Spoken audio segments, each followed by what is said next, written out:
All right, y'all. Welcome back to another episode of the Wisemen Say podcast. I am one of your hosts, Jerald Lucas, alongside Derik Abbott. Normally, we'd have a third person here, but somebody had to go to training today. So, best of luck to you, Ty. Enjoy getting abused at work. Um, so, how you doing? Oh, I'm just doing fantastic.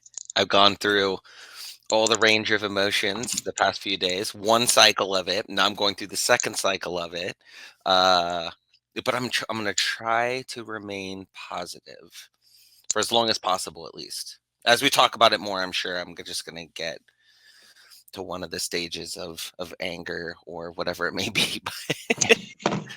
For now, I'm trying to be positive as possible. I mean, that's all we can hope for, right? Just stay Exactly. positive. There's a reason. People are in certain positions. Because they're getting paid all the big money, and we're just sitting here like, huh, scratching our heads. Um, so let's go ahead and jump into this with the departure of Cucho now from Columbus over to Europe.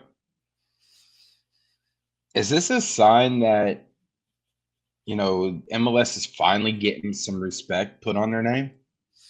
Feels like it. I think, you wouldn't have seen. I know that, Atlanta's been doing this for a little bit now, and they've kind of, in my opinion, at least kind of led the way a little bit with this. But um, Columbus getting into the fold, some other players have departed the league here this past off season.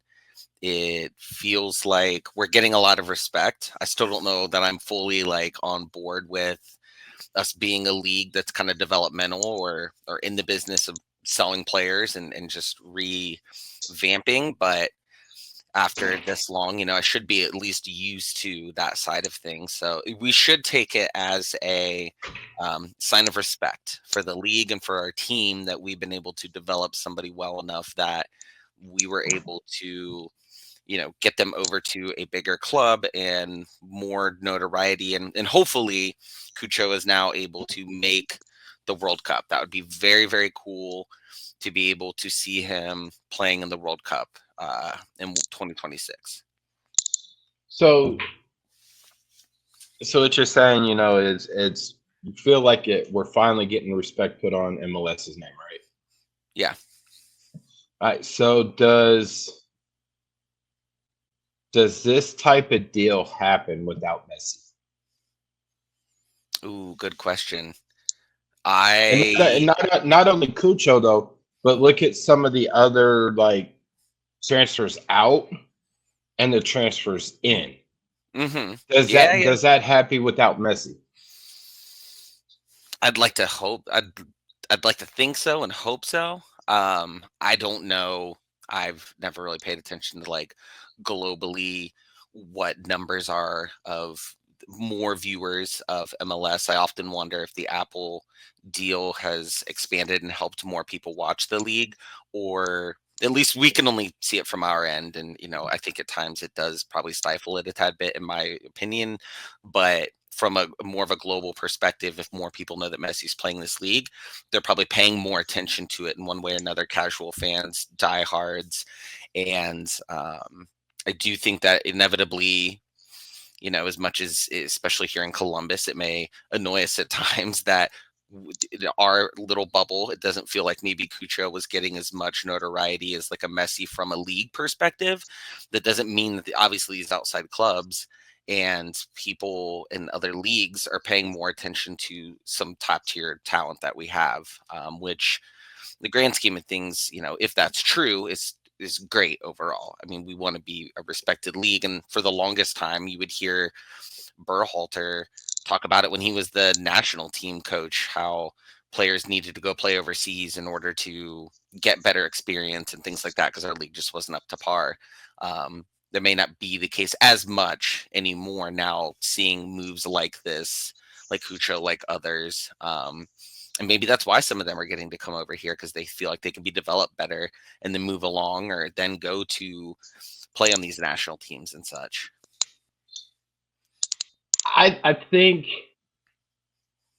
as much as I don't like, the Barca boys down in Miami, all of them. I think I don't think you see this deal happen.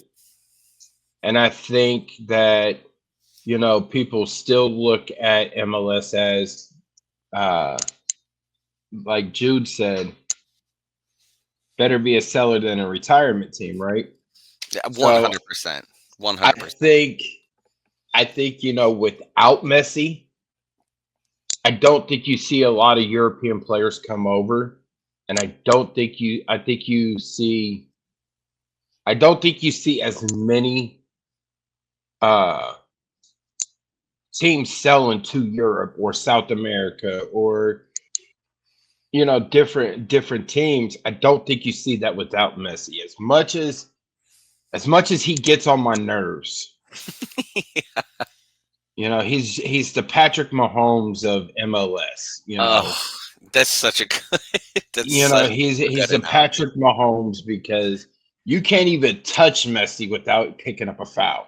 Mhm. Same thing with Patrick Mahomes. You even breathe on him, and it's a 15-yard roughing the passer.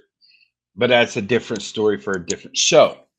Uh, but I really don't think that you see some of these deals go through without having Messi here and signing, a 10-year deal with Apple, which is nationwide. I mean, it really does suck that you don't have um, your local broadcasters anymore. Mhm. I mean, because Yeah. that was one of the fun things to watch on a local channel like Fox Sports Net or FS1 when it changed to that or Bally, Yeah. turning on and seeing Neil Sika and Jordan Angeli and Brett Hilbrand. Brett's a cool guy, being there on the sidelines, some of the stuff, he was able to report. And I've had a chance to talk with him, a couple times, and Neil's a great guy, and Jordan, she's done so much for the sport and also for women's sports, Yeah. women's soccer. So she's doing her thing, but I really think that, like I said, without Messi, you don't see these deals, Mhm. right? And you don't see people, players from Europe coming over because it would be like you would only see them come out. All right, well, let me get a couple, maybe a year or two over here, and I'm gonna call it quits. Yeah. That's what we were for the longest time as a league. Um, as Jude said, a retirement team or a retirement league really. And as cool as it was to see like Beckham come over and stuff like that, like, I don't know. It was a big deal to all of us, and I'm sure still international, it was a big deal. But after a year, people are kind of like, he's kind of on the tail end anyways. Who really, who's really going to continue to watch that when there's younger stars continually coming up? I mean, it's also sort of Patrick Schulte touched on it a little bit today, but like Pochettino, told like he wants the MLS guys to have a mentality because Schulte said something about MLS. It's pretty much do or die. You have to win. Go out there and win. Every Saturday versus Europe. You know what I'm saying? Yeah. It's differently over Europe. And Pochettino told Schulte that he wants all the MLS guys to take every game and have that attitude of it's do or die. Yeah. And said you're good enough to get here. Now go back to your league, go back to MLS and prove that you deserve this. Hmm. So I really think it's coming down to it that some of these national teams are seeing, some of these stars and like, we want you, but if you're, there's more prestige playing over in Europe, Yeah. so we'll get you from over there because and I feel like it's because of the schedule, the season schedule of Europe. Hmm. You know, with when they start in Was it August or September, something like that? yeah, they start in like August or Sometime around then. September, and they take a little bit of break off in the wintertime, and then they're right back at it, right? So I really think some of these national teams are looking at it like, well, MLS, you go from late winter to beginning of winter. And Yeah. that sort of disrupts some of getting the call ups and trainings and everything. Yeah, you only So I get those really handful of times where you get those, like the U.S. national team where the call ups and it's mostly MLS guys. I mean, a lot of times when those happen, that the European teams are on a break or out of season, and I would imagine most people don't take that as serious, unfortunately. At least for now, it's a lot of getting them experience, but maybe not as much of that. But I think there should be maybe a little more respect. Maybe we're inching closer to that. so which leads into the next one. Do you think that do you think or do you feel that MLS is going into becoming a selling league? I hope not. And I say that is like, and I guess it's a little bit different. I was thinking about this the other day. It's hard to, as a fan, wrap your brain around MLS being a selling league to these other leagues overseas because you're so used to all of our other major sports, except for maybe hockey, is being more or less originated in one form or another, or the biggest leagues being here in America. So we watch them all the time.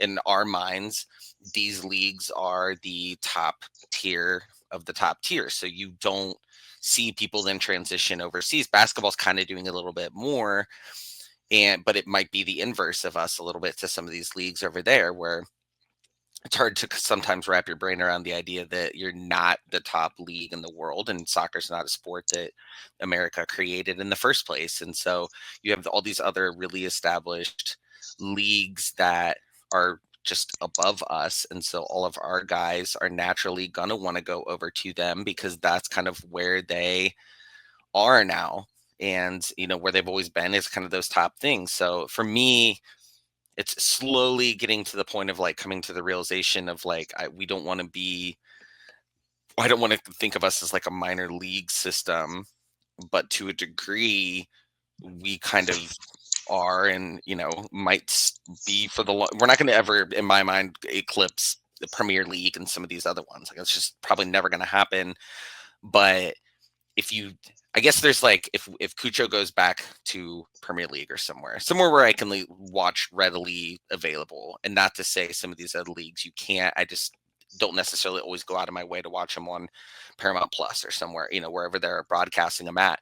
But to see some players maybe eventually get over there, like I do, like when I hear really good things about the U.S. national team players, I kind of get that sense of like those guys are on Team USA, and that's awesome that they're doing really good in these leagues. And getting some of these players that we have here over there or over to one of these leagues and play really well, I think as it becomes more commonplace, it will be more of like we'll get a sense of pride out of it and we'll probably get a little more used to it.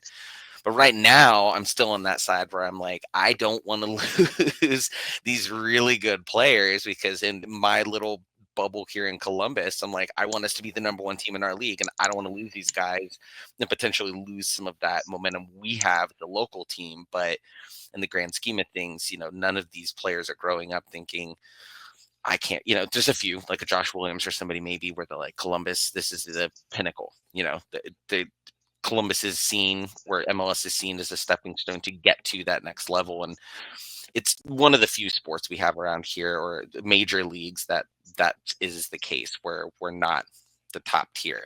And so we're kind of becoming that, and maybe we will be for a while, and we'll continue to see this trend. I just don't want it to always be Columbus in this nature.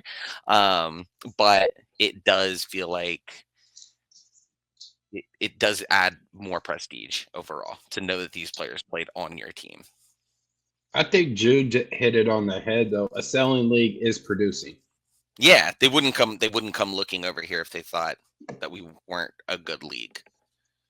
But it also stems too, with the salary cap, you have to keep moving. So, and I think that's what clearly separates MLS from Europe is a salary cap. Yeah. Because you got some of these teams, Premier League, La Liga, Ligue 1, Bundesliga, they really do, they don't really they have a cap, but they have unlimited monopoly money. Yeah. And they could just you get a player, you get a contract, everybody gets a damn contract, right? Right. And I mean it's just I don't the fan in me doesn't want to see players leave, right? And that's every fan, right? You don't want to see somebody that you've taken a like to, things like that. You don't want to see them leave, but at the end of the day, it is a business. It's a publicly traded business on the stock market. I believe it is. Don't quote me. No, don't report me either to the MLS, y'all. But I mean, it's a public entity, right? So it's one of those where you got to do things to keep the team going. Yeah. And if I think there's no salary cap, then some of these owners could take their funds and put it right into the team. Yeah. Right. I'm not saying that's an HSG, but a 5-year, $90 million contract to Cucho would have been, great, or $230 million guaranteed contract, up front. I think we would have all felt a little bit different about playing one game a season or even two in Cleveland if we felt like we had him for a long period of time and it was growing the team's fan base and they were making money off of it. I think even something like that would be a little easier to swallow if you knew you had like this superstar locked in like that. And yeah, I mean, I would love to know what a league would look like where you had an NFL owner who was able to, and again, not knowing if they actually would do it or not, but if they had the ability to just dump money into this asset of theirs, this team, and see where they could really take things off at. And it feels like, for whatever reason, I think everyone can have their own opinion about it, but I feel like it would be nice to try it out as a league and see where that goes. Obviously, some teams are going to fall by the wayside, and maybe that inevitably pushes some owners out. The valuations just came out for teams, and I think for the most part, all of them were relatively higher up than they were a year ago. So, for some of those owners, that's a business for them too. It's just flipping the team for money overall. But like being able to put money into them would be really nice to see, and just overall that would help certainly elevate the league and the players you can get, and then them if we're still a selling league, seeing where they go from there. I mean, it, like what you hit it, like not only do it's a business for the GMs, it's a business for the owners. Like, how can we keep the team running? How can we do this? How can we do that? So I mean, it's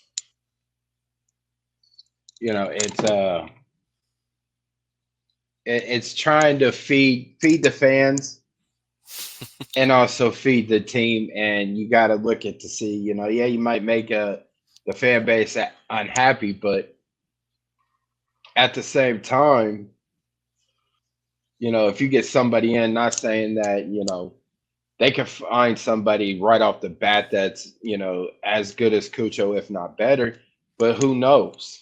I think the South American League window is still open.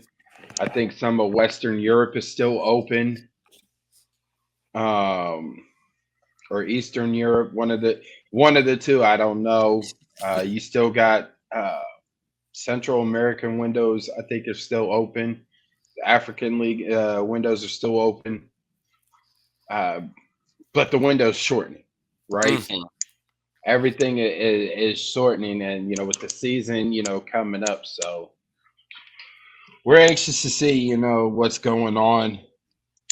Um, Touched on it a little bit off camera, but Lucho not happy. Yeah, I mean, putting out fire. Lucho Acosta is down there, but he's not training with FC Cincinnati. What are your takes, and how long do you think he's gonna be there for starting day? No, I definitely don't. I think if that were the case, they would have him training. I mean, if he's already down there, he's posting cryptic. I think it was Instagram photos of him doing training in a on a stationary bike in a room by himself. Um, Clearly, I mean, we just live in this day and age where if you're putting stuff up like that, typically, and we already know the circumstances going on behind the scenes to a degree, he's clearly not happy. And I think if he was, or they didn't have any intentions of doing something with him, he would be out there training because we haven't heard anything about him not passing a physical or anything like that. Um, we've been hearing that there's like potentially money agreed upon in place between teams, but that doesn't mean if the player doesn't agree to it, that also means that they may not actually have a deal at all. Just because the teams agree doesn't mean anything if the player has a contract and he doesn't agree to it. Yeah, it's hit or miss with them. To find out. We just have to wait and see what's going on. So, uh, Is he seems like, I could be totally off on this, but like, is he somebody that is spiteful? Or does he have a history of maybe like holding grudges or things like that? Because to go into like theory land a little bit, like if the crew came a call in and said, "Hey," now I have to preface this by saying Cincinnati would actually have to agree to this, which I think would be a tough hill to climb to begin with. But is he somebody that would be like, I'm annoyed with you guys? Clearly, I think there was something that came out today. I didn't read the whole thing, but about how he pretty much vented about how the GM and the front office weren't willing to keep some players around that he thought were really good or friends with, whatever it may be. Is he maybe getting to that point where maybe Columbus makes an offer they can't refuse type scenario? I mean, it would be I was about to say it wouldn't be the craziest thing. It would be pretty crazy, but at the same time, if he's not happy and he's not like immediately agreeing to these deals that, enough people are reporting, it feels like there's something there with, a potential other team, then the longer it takes, the more you start to wonder. And I cannot imagine that fan base being thrilled about starting a season and he is in street clothes, or maybe not even at a stadium like that, but still on the team technically. That'd be wild. yeah, I mean, between him and also, Evander from Portland, he's not happy with ownership there, Hmm. and he let it be known, at the end of the season and things like that. But how how fitting would that be, or how crazy would that be if for some reason Crew fans went to sleep one night and woke up and Crew have signed Lucho Acosta and Evander. We're due You for it know, at this point. We've gone through a lot. If we could, we deserve a little bit of positivity, and that would certainly skyrocket the the emotions pretty high in a positive way at that point. So that would be. I would just say too that like between the two of them, obviously there's a little more rumblings about what might be going on with Lucho and like potential landing spots. But even Evander, I think that at least initially everyone kind of assumed that maybe the Lucho and Evander deals were kind of like tied together in terms of what would happen with those. But it does feel like the longer that those go on, and especially with Evander, you don't hear a lot of rumblings in terms of, and not to say, obviously, a lot of times online, you get the silly season type stuff, or you hear about a lot of stuff. 9 times out of 10 doesn't happen, but you just don't hear a lot, and it usually feels Mhm. like when you don't hear a lot about something is when something totally out of left field ends up happening. We didn't hear anything about Cucho. Like, we kind of assumed, maybe he would be gone in the summer transfer window. I don't think too many people assumed that he would be gone before the season started. Like, that seemed, at least to me, really wild. Um, Christian, a little bit different of a case. It's surprising to see him go to another team in the league, but overall, I just think if those types of things can happen without a lot of, commotion about it beforehand, there's no reason to think. I mean, Columbus has done those types of things before. It wouldn't be the wildest thing, although it would be the wildest thing. All right, buddy. You ready to rip the Band-Aid off? Let's do it. All right. So, in Columbus Crew news, I'm gonna prepare all y'all. So go ahead, and get your tissues ready, and go in. Your favorite cry pillow. But the other day, the Columbus Crew sold Cucho to Real Betis for 16 million. That includes add-ons. You think it was a good deal or a bad deal? I've gone back and forth, and I actually was debating with my friend who I go to, or one of my friends that I go to all of the Crew games with, and he very much is on the side of, it's a business. This is kind of what MLS is becoming in terms of selling players and, developmental league and those types of things, like we were just talking about. But the other part of me was like, didn't we get him for like 10 million, like in all amounts, and then to only get 6 out of it with how good he's been? That just, like, that one of the first things, obviously, getting past the fact that he's not on the team anymore, which is just like brutal beyond belief, because we just didn't see it coming or assume it was happening right now. It feels like we should have gotten more. Now maybe, it was just the right time for them to strike, and we didn't maybe have as much leverage as you would in other situations, but I didn't love the deal. Now, you said that there might be add-ons. No, the 16 million includes all add-ons. Oh, crap. Okay. So that actually makes me feel a little worse about it, to be totally honest. The way I was like interpreting it was that we were going to get like future add-ons if he gets call-ups and that type of thing. But yeah, I don't know. My first thought is that I don't love it at all, to be honest. But if we reinvest that 6 million and get somebody who is either a known performer or somebody who, when you read the stats and you hear all the analysis, seems like somebody who's going to come in and can be developed and be, I'm not, Kucher's at a very high level. I don't want to act like somebody's going to come in and be him, but be really, really good and contributing a lot, then I will be totally down with it. Let's spend that 6 million. If we don't do anything, I'm going to be really upset. So I guess I'm a little all over the place. I would imagine a lot of Crew fans are when you think about this whole thing. They did also retain a sell. They do get money if he is sold. So That would be you know, nice. I don't know what the percentage is, Hmm. and being over in Europe, those contracts are ridiculous. So Yeah, that's a good point. If he can somehow make his way back to like the Premier League somehow, I mean, teams will shell out crazy money, and some of those contracts, even if you're getting a small percentage, that's still a lot for our league. That could be massive, pun intended, massive for us. who steps up now? We talked last week. I think it was about having a heavy rotation in the forward room. How Who steps timely up? was that conversation too? Like, it's like we were foreshadowing without realizing it at the time. I see somebody mentioning like Shambos, like he definitely showed promise last year when he came in. I know that we kind of talked about him last year and like what he is. I remember him being billed when we got him as like a hybrid between midfield and a forward.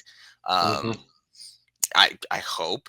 I mean, last year he did when he came in. He had some really good moments. Sometimes in my opinion, he kind of disappeared at times, but he was not the focal point either. Where if he's more of that, this case that could be the case. Um, I don't know. I don't see. I mean, we've had Jason Russell Rowe for a while, and I remember seeing some report that like some teams have been sniffing around him a little bit in terms of maybe wanting to cut a deal for him. That would be, I mean, he's been on the Canadian team a few times. He played really well in the CONCACAF tournament. I mean, there's potential there. I don't know. I'm not as high on him. It's only because I've seen more of it, and it's been so up and down. But for me, that's probably not the first person I would think of. I mean, not. I asked Nancy, today, and he turned around and said that Jason's been the guy. Hmm. Now Jason has worked on a bunch of things, and now he just has to fight himself. It's almost like, not necessarily he has to beat himself. So, he's like he has to play pretty much chess and checkers all at the same time, within himself. So, Mm-hmm. um, he's gotten some high praises though from Nancy, coming from, towards like the middle to the end of the year last year and in the off season. And, you know, he has the potential, but when you're not really getting, like the playing time, you don't really get Yeah. to develop, and you know, he started, he started a few games, he started more games in 24 than he did in 23, right? Mm-hmm. Albeit, that's due to injuries, call ups, suspensions, things like that. But he made the most out of it, right? So, I mean, it's going to be hard to replace, Cucho, Oh, in the that starting lineup. goal outputtage is just. I would assume at least at first. Let's say we didn't get any other forwards, at least not ones of an impact level like that. y- At least to start off, I think it's gonna be a bit of a committee, and not. I mean, and frankly, as crew fans, we've seen that before, so it's not like we can't do well by having a committee. We were never certainly at the top of the table when that was happening, but we were still in playoff contentions and things like that. Um, but I would say if Nancy's in, openly praising him like that, I think Nancy certainly has gotten enough evidence behind his system and what he's been able to do here in a short amount of time that I have no choice but to you know believe what he's saying about him, even if I think the development side, and you raise a good point. I mean, if he is not playing all the time, we can't expect him to just show up and all of a sudden be some game wrecker. I mean, you do have to play. And when he has played, albeit I remember the beginning of last season, it was like I wanted to bang my head against the railing of the Nordic and some of those games where he was just missing wide open shots. But I'm hoping that maybe those are part of the things that he's like improved upon. And I would have to imagine so. I mean, it's not often you see somebody come in our league or grow up through it and get to a point where they regress by any means. So even if he play at the level where he needed to or where he has been, I do think there is enough there to be able to rotate some guys around and have him, maybe even be a starter a lot of the time. Or, I just don't know. I guess now you got to factor in because a lot of those times we had, Cucho starting, Diego starting, and Christian starting. So, what role is he going to take in that now? And, what are how are we going to maximize those skill sets that he does really well at? And then hopefully the other stuff is either well developed or he could develop them along the way while getting the playing time. Cam Thomas fan club says Arston at the 9 in the short term. I keep Arston at the wing, But we do have a Swiss Army knife in Sean Sawatsky that's played every position on the field now, except for starting as a forward. Um, No better you time know, than now I to mean, give him a tryout. the way things are going right now, he might be the only player that we have left on the team. That's getting shipped out by DHL. So, I was um, gonna say how appropriate. I didn't even think about that when I saw that clip this morning when they were like there were a lot of crew news that like was dropping all around the same time, and I never once like thought like why did they choose him? Not to say he isn't deserving of that, but like all these other names, and you're like, oh, okay, Sean gets to do that's pretty cool. Like he gets to be the one in this like commercial type deal. Now we maybe know why a little bit more, but and I thought the DHL like logo and everything looked pretty solid on the kit. I know Tipico's not around anymore, but I kind of forgot all about that. And then when they showed, I was like, oh, that's a bigger name than Tipico, obviously. So I mean, that's pretty cool. yeah, are they foreshadowing like he might be the next one shipped out? I At this point, mean, I'm not putting anything. I'm not even assuming anything other than possibilities like that. all right. So now that Columbus Crew, might as well call him a legend because they need to build a statue of him when he finally retires. 100%. Now that Cucho's gone, what's your best memory? Ooh, that's such a good. I mean, I saw someone bring it up to. I don't know why I keep forgetting about it because I think I was there for the game, but when they beat Cincinnati and then somebody threw the beer can at him and he caught it and started drinking it. I mean, there's the photo that like everybody's seen. Um, but I'm like, that was. I mean, he's done so much amazing things that, like, from a tactical standpoint, there's obviously like countless things, but like when I think of like maybe like a lasting memory, that one quite honestly might fit up there. And now that I'm thinking back on it, I was definitely there, and we were really high up in the stands, and we still saw him do that. And we were like, "Whoa, wait, did he just like catch that beer can?" Like that was just Hence, incredible to see. hence this shirt from Supporter Supply. I have it floating around here somewhere. Yes. The catch and chug T-shirt. So, Oh, it's so good. uh, I got too many memories, right? It's a little different for being up in the press box, Certainly. being able, and then afterwards, being in the locker room and the post game and everything. But I would have to say Cucho's first goal, He you came right on know, the scene. came in late into the game against Chicago, and Crew were down. I think either Crew were down or Crew were up. One of the Was two, I that the can't one where they remember. were in Chicago? Yeah, Okay, I and know he exactly came what you're in, I talking think, about. right around like the 75th, 80th minute, something like that. Um, and bags one, and then Yeah. also gets a yellow card because he took his jersey off, and celebrating. But I mean, there's so many, that,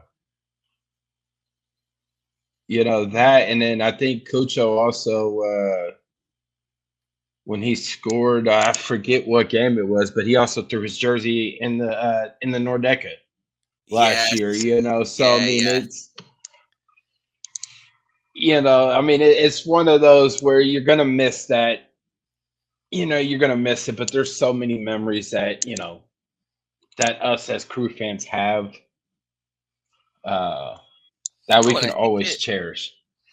a part of me too is like I don't know. I think back to like a lot of like how fortunate have we been for the past I don't know 10 years, let's say, of having like these just absolute all stars that when they leave, you're like, this guy's kind of like a legend. Like we keep just like finding it gives me confidence again, or gives me the positive side here that I'm trying to have about like the next person is just going to be another one of these people that are going to develop into this legendary person. But I almost feel like part of me now thinking back on it is like, I didn't know what I had until it's gone. Like he was so good, and it almost became such an expectation that I remember like betting on like being in the Nordic and like what quick parlay am I going to put together? And it was always like Cucho 2 goals, like every time. And like, of course, he didn't score 2 goals every time, but like you knew the possibility was there every time. It became such an expected thing that he was so good at that. And I think that people are going to look back wildly, fondly of him, well beyond, the next year or two. And like I said, I hope he makes the Colombia national team and either starts or gets to play a lot. I mean, that team is going to be stacked, but gets to play a lot because, again, when he gets to play for that team and then seeing him, hopefully score a goal or something like that. Hopefully not against the United States, but different story.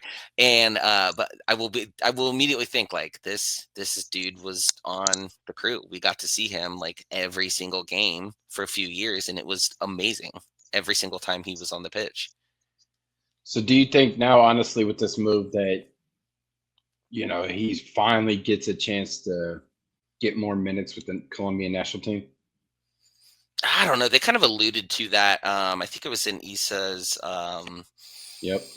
article, or I forget if he did the article with Brianna, and they kind of mentioned that. And I saw like Twelman or somebody was mentioning it too, how that could have been a possibility of the Colombian national team bring that up. I hate you, Colombian national team, for doing that because that's why we don't have him most likely at this point. Which I was talking to you beforehand about how I was fully bought in on just like that Haslam Sports Group wasn't offering him the money or whatever after the past few weeks. I had been really bought onto that. I am now coming back down to reality of being like that probably wasn't necessarily fully, if at all, really the case.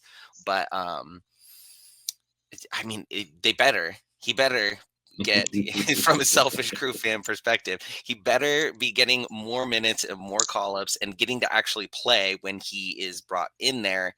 I know it's tough competition for that team in particular, but I hope that that is the case. And you always want to see anybody who leaves succeed, and especially in this case where it was to succeed on going to a different team, but the ultimate goal is to succeed on a global level for him. And I hope that I hope that's the case. I really do.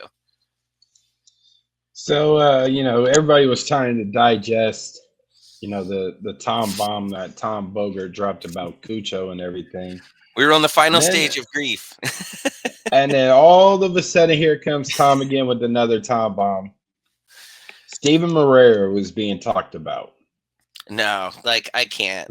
No. That is like legitimately probably like my favorite player on the team. I'm like, listen, we can't. Please stop. Other teams, get away from us. Like, lose our number. Just stay away from us.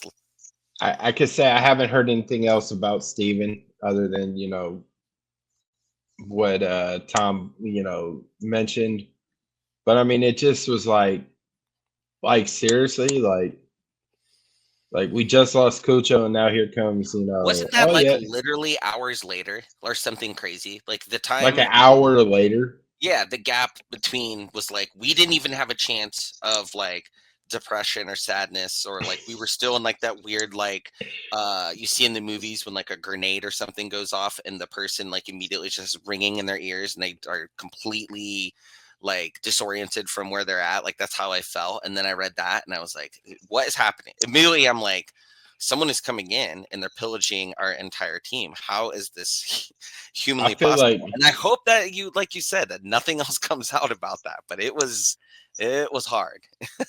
I mean it was one of those. It was like, yeah, we just got socked by Mike Tyson, and we're on the ground holding our jaw, and then all of a sudden here comes somebody else in kicking us while we're down. It's just like really. We And couldn't even then gather our thoughts. and then the end of the round ring, bell sounds, and we're in our ring corner, and I'll touch, Edgar says thanks for Christian Ramirez, and then today it's like the next round starts, and it was like we get hit, with a cross, and it's just like how many more hits are we gonna take? you know. But Christian Ramirez does go back to the California area, back over to the Los Angeles Galaxy for 500,000 in GAM. 250,000 of it is guaranteed. So I mean, I'm he's back to being around family out there. His little brother does go to college out there, so he gets to see him play a little more. Um, I think his mom lives out there as well, so he's going to have a babysitter with baby cash. Start Yeah. going to start walking and everything if he isn't already. Your thoughts on Christian going to a already stacked LA Galaxy? Now you add him. I mean, if there was a team that he was going to go to for his own sake, I mean, that's the one to go. We were talking about it last week about how, like, if there's a team in LA that you're going to go to out of the two, or even really on the West Coast, I mean, that team is the one just skyrocketing in terms of growth and potential. And he can bring a lot of leadership to that team. As they've been kind of getting younger and they kind of, were willing to let that develop for a few years here. Um, do we play them this year? I feel like we I don't. don't. I don't think we do. Okay. I mean, I'm glad we don't, just because, like, I don't want to. It's too fresh. We don't want that. But at the same time, I'm like, it would be nice to see him, like, back in Columbus, obviously. Um, but yeah, I mean, it's good for him, obviously, if that's where his family is and he, has a brother who he can watch play more and all of that. Like, I certainly respect all that. And those few days I had where I thought he was going to be like our main dude, I was really rooting for you, Christian, but I get it. That one also, just is tough. I think that one, to me, I would have expected that to happen at some point. Or just, I think he is a little bit, I think he's in his 30s. I don't know offhand. I should have looked this up. Um, so he was kind of getting there to the point of, like, I don't know, he may, like, retire soon, but to go over there with his family and stuff, maybe that's kind of his plan ultimately. Um, but that still is just, and he was a good person to have out there. One, if we could bring him in as, like, a super sub if he wasn't starting, and eventually worked his way into starting. And I mean, it's been a long history. We've been a little bit better recently, but, like, a long history being terrible at corner kicks and getting any kind of goal. So having somebody tall in stature and having that presence in the box was always really great to have. But you know, I don't know. It's like I've become numb at this point to any of these moves until the next one happens and I get angry again. But I literally, my wife sent me the message because I was in meetings this morning and I, like, clicked on it and I was like, "What?" I said a bunch of expletives, which I won't repeat on here, but then I, like, had to look to see. I was like, this can't be a real thing. So then I had to go on to all the social media and check, and I was like, oh wow, this is, like, legitimate. Now eh, we have people, but at the time I was like, we have nobody. What are we gonna do? And I'm sure we'll get into it, but, like, the makeup of the team now feels really depleted up front. When I at least Mhm. was like, well, we still got Christian. That's good. Like, we can if we had all the pieces that we currently have and we still had Christian, I wouldn't need to feel like we have to go make some big splashy move in order to get somebody right before the season starts. I would feel a lot more confident about, like, let's see how it goes. I know, and Nancy said, oh, we've still got a few more weeks and we're looking to get players and we've got the summer transfer window. I don't want to hear about the summer transfer window.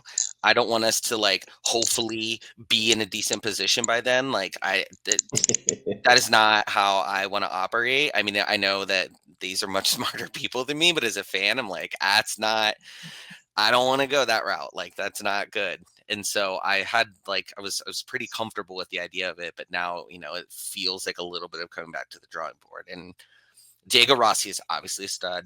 Like, I don't want to hear any more rumors about the Mexican teams, uh, inquiring about him. Like, please leave that alone. Again, lose our number. just forget, as far as you know, Cincinnati is the only one that has a soccer team. Leave us alone. But he is someone that I will definitely think very fondly of, because when we got him, I don't know why, like players like that. I equated him a little bit to like Jossie Zardes when we got him. Like they played the same way, they just nonstop. They didn't seem to ever really get tired. You always knew that they could be in there in the box on like some quick strikes or headers, or you knew when like corners and stuff were coming in, you were going to have at least a shot with some bigger guys like that. So I think that his skill set will be, in my mind, a little bit more difficult to potentially replace than Cucho, where I think there's not to Cucho's level, of course, but there are a lot of guys out there who maybe could get to that level. Whereas I don't think you see as many like built with the skill set that maybe Christian had, and he was really an integral piece in my mind to us getting to a championship and winning it by just having someone like him on the team. What's your favorite memory of Christian? Again, I feel like I keep picking ones that aren't actually them playing, because I have like a million of them playing. But like when he put his baby in the cup, like that was incredible. Who would think to do that? Like you don't really I guess there's like Stanley Cup where you could I haven't seen it. Maybe somebody's done it where they like put their baby in the cup or something. But like the fact that it was on the field and he did that like in the celebration was just like incredible to me. And like that's one of the things that'll just like I'll never forget. And these are all like more recent memories, of course, than like some of their earlier years with us. But still, like that's the first thing I would think of if you brought him up. So I'm about to say mine is from the 2023 Eastern Conference Finals, which I was down there at TQO up there in the press box, and I remember at halftime we were down 2-0, and like I looked at Tyler and I just was like, this, and I told him, I said, this is gonna be a long ride home. It felt bleak. It felt very bleak. Absolutely. And I closed my laptop and I sat there with, my arms in my hoodie. And I just sat there just watching. Right. Just watching. I couldn't write. I couldn't, I couldn't even tweet. And that's how like something was wrong. Like I couldn't even put out some of my funny tweets. I couldn't put it all away. You're just like I sat there and I'm just watching, and then all of a sudden Christian comes in and we get that own goal, and it was like, okay, it's 2-1. It's 2-1. Like, oh, here we go. And then Crew tie it up, and it's like I had to lean over to Tyler. I said, do we go straight to PKs, or is there overtime in this? He's like, nah, it's another 30 minutes, 2:15s. And I'm like, huh. Okay. And I remember I kept hearing that second goal like really sucked the air out of the stadium too. It did. I wasn't there. I was watching on TV, and we actually had it on mute because we were at like a party with people. So like a lot of them weren't into it. So we had it on mute. But I remember reading the tweets as people were saying that, and I'm sure you can speak to like what that atmosphere was like. It was nuts, and people were starting to leave, right? That is not uncommon at a Cincy game that I've been at. Every one of them, they tend to be pretty quick to hit the exits. And and it was, it just was one of those where it was like, you're seeing some of their fans start leaving. It's 2-2, and we go into overtime, right? And we're sitting there, and it's the 114th minute. And you got Kevin Molino, and who didn't get enough praise, because Kevin Molino, he without him pretty hard. Yeah, that's after the fact. I definitely was like, yeah, he deserves a lot more. We were pretty tough on him at the time. But Christian hits that, gets that pass from Molino and buries it, and it's just like holy shit, we're about to win this. Like, we're about to host MLS Cup. Like, and I'm looking at Tyler, and I'm like, I start packing up my book bag, like, We're so gonna have to go down there. as soon as that, and he was packing his up because so as soon as that final whistle hit, and we jetted right for the elevator to get down to the field, like, Mm-hmm. I bet. and like the elevator, and we hear Issa just running down the hall up there at TQO, screaming and cheering, and you had Bez Pachinko, or no, you didn't have Bez, but you had some others. So we're all on the elevator. We go down the floor, next floor, and in comes in Bez Pachinko, Corey Ray, some other Josh Blessing was there, other crew execs were there and their families, and we're like all crowded on the elevator, cheering, hugging, high Oh my fives, god, and I love that. and somebody took a selfie with everybody, and I'm trying to turn away from the camera, but like I'm pinned as but it just was it was a beautiful moment, and that would be one of the moments that Oh you know my I, gosh, yeah. I can remember, cherish of Christian. I almost You forgot guys, that he was the one who buried it because I remember watching that shot and thinking he was trying to like curve it in or something. Like I didn't even yep. see Christian like amongst the people like coming in there and just like being there at the exact perfect time to send that thing in. And that's, I mean, to the point earlier, like that's just somebody who knows where to be at in the mass of people when shots are going in. And Yep. I'm always a firm believer of like, and if so, like take a shot and get some people forward. So if that shot doesn't go Hmm. in, there's nothing that drives me more crazy than when someone's taking a shot and you have clearly people in the area that could be in there to like clean it up and get it into the goal.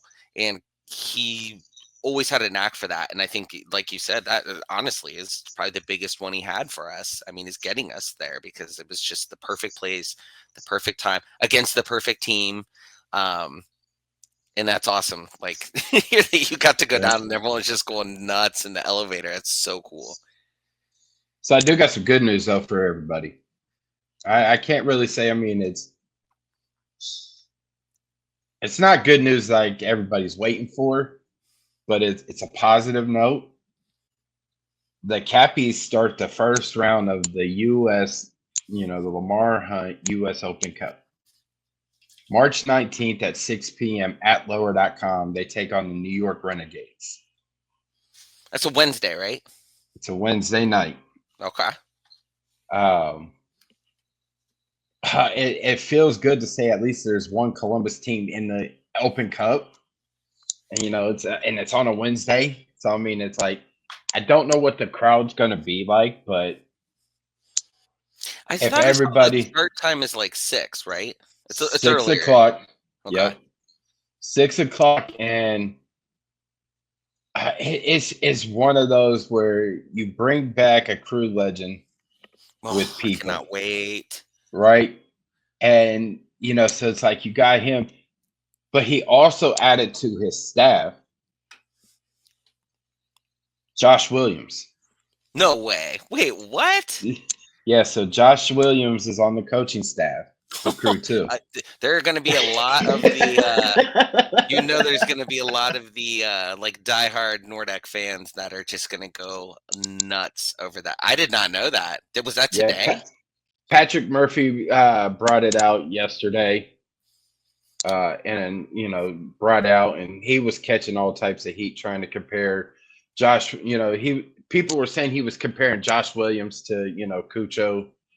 You know, it was something ridiculous. I had to leave it around, but Josh Williams is on Peepa's staff with Crew Two, so That you got is you got hilarious two. and awesome and everything all wrapped in one. That's just Yeah, great. you got Josh, a man of the people, Oh, yeah, and yeah. same way with Peepa, right? So I mean, all you Cappy fans, all you Nordeca, I'm talking to GCG bag, Black Flag, everybody, come out, support the Cappies, I really think and that is going to get that I think that will get more people there, honestly. Like, at least I don't know how many on average go to games necessarily, but I feel like even from a front office perspective, you got to hype that up because like you just said it now. It's like, get out of town. No way. Like I was already going to go and like watch their games regardless. But like those are the types of things that like we may not know all the players yet, or not, maybe one or two, but like those are the types of things that people are just gonna be like, this is awesome. We got to go watch. Yeah, so I mean, it's gonna be fun, and to have them being in the Open Cup, they Oh, need all the fan support that they can get to help push them. mm-hmm. I who knows, they could be, hosting a U.S. Open Cup final. That would I be mean, fantastic. And we've the fan, they need to see that the fans actually believe and care for them, right?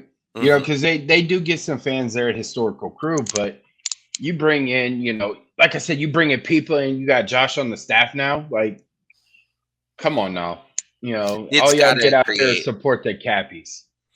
Yes, 100%. And it's definitely a scenario that like we're obviously going to talk about week to week and hype up. And I hope that the front office, and I'm sure some of the groups that like make shirts and stuff, are certainly going to be on top of making all kind of merchandise for them. Did they end up selling those jerseys last year? I remember they They showed them, did. and that they did. They didn't. Who Supporter Supply? No, like the Crew official two? ones. Yeah. No, they didn't. SL Stall Bill is still being worked out with Next Pro. Mm-hmm. Um, I would love for them to start selling, I Next Pro feel like that kits. would also get like the energy going. I'd buy one. I'd Yeah, buy so I any mean, kit, but hey, I need some Next Pro kits, but that'd be awesome. it's one of those things that in due time, right? Yeah, So that's awesome. That is good news. See that? Look at that. We're raising the positivity. One day at a time, or one news cycle. I don't even know what the news cycle is anymore. We could get something in an hour from now and be like, "What the heck's going on again?" But for right now, this is a nice you know bubble of yep. bliss that we have going on here with this news. Any final thoughts? Any final remarks? I'm still waiting for the new kit. If there was ever a time to drop the new kit, I don't. At this point, if there's one thing that can bring everybody together, it's like collective either and enjoy. I mean, there's enough leaks out there. I'm sure people have seen them. I'm into them. I don't know that everybody's on board with them, but still, like, draw our attention away from potential negative stuff right now. I feel like that's like like I'm not a PR person, but that feels like it would be like PR 101 is to like distract people from things that they don't like by giving them something they might like. Or also, just this might be getting into yellow card, red card territory, but like I could go out this weekend. I'm going to the Blue Jackets game. I could buy that new jersey that they're going to wear for the stadium series for the one game or whatever. But you could go to the stadium now, or the arena, and buy one of them. Still can't buy the crew jersey, and they start in like 22 weeks or 22 days or something like that. It's driving me crazy. It is 17 driving days. 17 days. It's driving me crazy. I'm already planning how I'm gonna have to like leave work at lunch and drive down there and get one, so I'm not doing it the day of the first game. But it's just, I I could go on and on about kits, soccer kits, specifically MLS and the whole nine yards, but I digress. Well, speaking of that, we're into yellow card, red card. So for folks, if you don't know what yellow card, red card is, yellow card is something that you can't stand, but you tolerate. Red card is something that you absolutely despise and wish that it would fall off the face of the earth or jump off of Mount Everest. Any yellow card, red cards? I gotta be totally honest with you. I had like a million of them between last week and this week, and I remember none of them. You know what? I'm gonna wrap it all into one. You know what? I have a red card for Tom Bogert and his reporting on anything crew related. I don't want to hear any more reports from him. I don't even care if it's positive. I want to hear it from anybody but him. Anytime he mentions the crew, it is just wildly negative and at this point, and it's always one of our players leaving, and I don't hear anything from him about anybody coming to us or anything. That I'm tired of him. Tom does an amazing job. I actually love his stuff that he does. His work, very good reporter, but he is in timeout. He is in the penalty box, red carded. He has to sit out the next week whenever it comes to the crew, and that is. I'm sorry, Tom. You're allowed to come back in a week. We we'll welcome you, not with open arms. We'll welcome you back though, because I still don't trust you until you give us good news. But I'm going to give him a red card and a yellow card. I don't have anything. Well, other than the my yellow card is this Ohio weather. We go from cold to hot. So I ain't gonna say hot, but we go from cold to warm to cold and Oh my snowing, and then gosh. tomorrow is supposed to be in the 40s.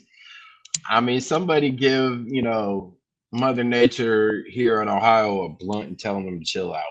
You know, Just relax. Yeah, it was what? On Monday, it was almost 60 or 60s. 60s. Everyone was like, I drove through the neighborhood. We got a few bars and stuff by the neighborhood that have like small patios full on a Monday night, which you don't usually see, especially if there's not like one of the Yeah. AFC North football teams playing a Monday night football game or something. But and then now when I was leaving work earlier today, people were like, "Oh, we're supposed to get freezing rain." I'm like, "You have got to be kidding me! Freezing rain? What are we talking about here? Yep. It was We're due cold. It for a was snow." snowing earlier. I would not be surprised if it snows on Christmas. I'm not trying to put that out there and jinx us by any means, but like you You're in know that they got timeout. the winter hats ready to give out to us. So it's just only a matter of time before the snow comes also. Well, they better come with scarves too. Shit. Oh, Uh, I have like 7 million of their. That's one thing I could do. That would be a yellow card, is take a pause on the scarves. Also, I'll take the winter hats a few more times. With the scarves, I've got way too many of those things. But if they give us like a hat or a scarf that actually matches the Goosebumps kit, that would be pretty cool, because a lot of their merch is going to be a very different primary yellow color to what's going to be coming on that kit. And it's just people are going to look a little weird out there wearing so many different colors of yellow, even though there already are. There's going to be a lot. And so maybe throw us a bone, give us something that matches that people may or may not end up liking at the end of the day. well, folks, it's been fun. It's been real. That's another episode in the books of the Wiseman Say podcast. Next week we should have our third amigo back in Ty Fisher, hopefully, um, unless Top Golf decides to kidnap him. Uh, but yeah, it's always fun, talking crew soccer, even though it hurts sometimes. We're almost like we're gluttony for pain, We're just trying to being laugh through the pain. It's like the meme of the girl who's like, I don't know if everyone has seen this, but she's standing on the picnic table at some like college house party or something outside, and she's like dancing but like bawling, crying at the same time. It's like kind of us. Like yeah. we're trying to have a good time, and yet we're still we're just taking it. So if you tuned in for the first time tonight, you could go to our YouTube channel, the Wiseman Say Podcast. So like and subscribe to it. Turn on the little bell notification so anytime we do go live, you can get that notification and come and hang with us. You can also find us on Twitter at Wiseman Pod or Wiseman Say Pod. I believe. Hold on. Yep, Wiseman Pod on Twitter. You can follow myself at Jerald _ Lucas 96 on Twitter. Well, it's now X, so whatever the hell it is. Where can they find you at, Derik? At Funky Moses 17 on any of the socials, probably. I don't even know my social handles on Twitter. It's Funky Moses 17. um, stay tuned. We will have this up sometime this week. For you to listen wherever you get your podcasts: Apple, Spotify, Google, Amazon, iHeart. Yes, I did say Amazon. You did hear that right. Overcast. Oh, geez, where else the hell were we at? We'll have it uploaded to our YouTube channel so you could go back and watch it. You can find our link tree in our bio on Twitter. There is a supporters link there. If you would like to donate, you can donate. Every penny that is donated to the show goes right back to the show for when we do travel to give you guys the content you deserve for the crew when we go on road trips to, away games and everything. It's been fun. It's been real. I ain't gonna take Tyler's lines. So here at the Wisemen Say, as tradition goes, Derik, Wisemen Say. I don't even know the line. Oh man, how you not gonna know Wisemen Say? Damn. Only fools rush in. Oh, yeah. I need to pay more attention. We'll see you guys next week. And I will steal this from Tyler. Stay hydrated. Kiss and hug your loved ones. And let's go, crew. Go, crew. See y'all.